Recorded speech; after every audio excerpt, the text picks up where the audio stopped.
The sea keeps its secrets in pressure and shadow. But on one dawn, a group of divers pried open a silence that had lasted 12 years. And they found an airplane asleep like a whale, whole and waiting, its windows dark with the memories of a vanished morning. When the dive team first saw the outline on the sonar screen, it looked like a smudge of ink on vellum. For months, the mapping vessels had been tracing anomalies, coaxing the seabed into light with squeals of sound and patience. The coordinates pulsed like a heartbeat, shallow only by the standards of the abyss, but deep enough to be a different world. The water there was cold as tombstone bronze, and the pressure at 2,000 meters made a human body feel like a fragile bubble. Still, the shape was unmistakable to anyone who had studied aircraft geometry long enough. A fuselage, a tailplane, the blunt suggestion of wings lying against the seabed as if the sky had finally given up on them. The descent began with ritual. The divers, a mixed crew of deep-sea technicians, marine archaeologists, and salvage specialists, checked each other's lines and lights while the support vessel hummed above, a white coin on an endless map. Their submersible, a titanium-coated chamber nicknamed the Lantern, slipped beneath the thermocline and into a world made of blue iron and silence. Outside the observation port, the water thickened to velvet. Their breath came as a mechanical hiss in the cabin. A meter by meter, the ocean closed the distance. The first impression through the porthole was of scale. From the surface, the plane had been an abstract shape. Below, it was a cathedral of wreckage and silence. The lantern hovered near the cockpit, and the submersible's lights carved the darkness into soft, terrible clarity. The nose cone was buried in silt. Only the windshield frames kept free of earth like a skull's eye sockets. A coral colony had begun to lace the fuselage with filigree. Brittle stalks of life clung to the metal where sunlight would never touch them. Schooling fish, small as coins, darted through the pressurized windows of the long-abandoned cabin. They approached the main cabin with reverence and protocol. The hull, though crushed in places, held an improbable integrity. Doors were fused by the slow, indifferent work of time and salt. Inside, where once passengers had moved, there was an impossible hush.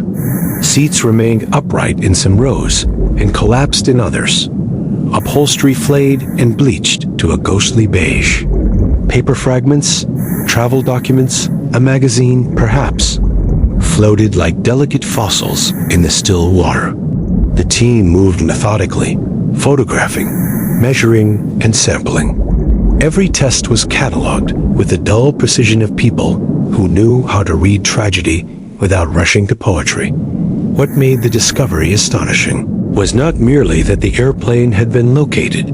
It was found largely intact, a sealed time capsule on the seabed. Fuselage markings, though corroded, were legible enough to confirm the designation. The cargo hold, checked through remote cameras, offered the muted silhouette of luggage stacked against the bulkhead. A tangle of cables and avionics lay where they had failed, blackened by impact but not sprawling in the way a mid-air breakup might have produced. It suggested a descent that was sudden and final, but contained the airplane had not been torn apart across miles of sky. It had been folded into the ocean's embrace like a book slid closed. Stillness, however, can be deceptive. The team found small signs that the plane had been touched since the day it left the sky. Traces of modern marine growth, the impression of recent slides where sediment had shifted, and one puzzling anomaly, a shallow trench leading away from. The fuselage scored into the seabed as if something heavy had been dragged. The trench was too clean to be natural scour, too straight and purposeful to be the work of currents. It raised questions that scientists wrote down in typeface and then folded into deeper conversation. Had weather altered the resting place? Had something human returned before them? Or had the ocean, in its slow way, moved the shape of a huge dead thing across the sand. They took samples from inside the cabin with robotic arms, careful not to disturb the context. A sealed beverage can still clung to a tray table, its label barely intact. A child's toy, a plastic dinosaur with one missing limb, lay by a seat. The objects were small, intimate evidence of lives, ordinary details that, in the hush of the deep, made the find unbearably personal. Photographs from the cockpit panel showed pressure gauges stopped at a single moment, like a clock that had held its breath.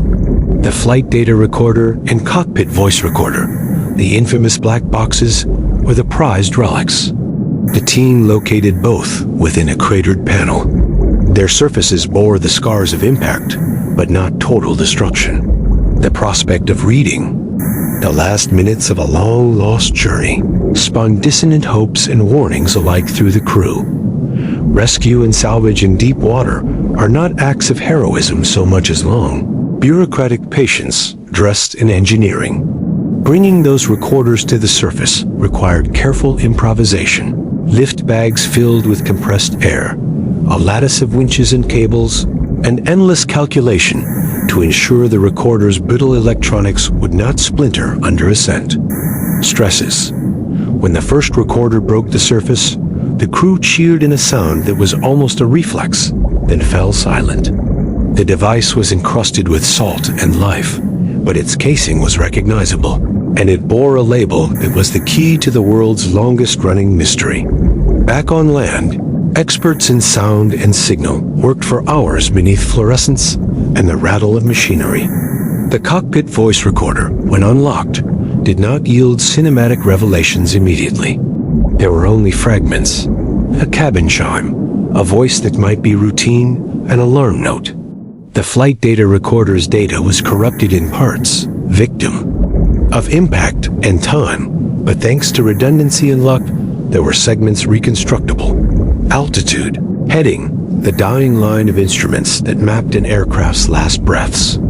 For those who waited in hearing rooms, those fragments were both balm and arrow.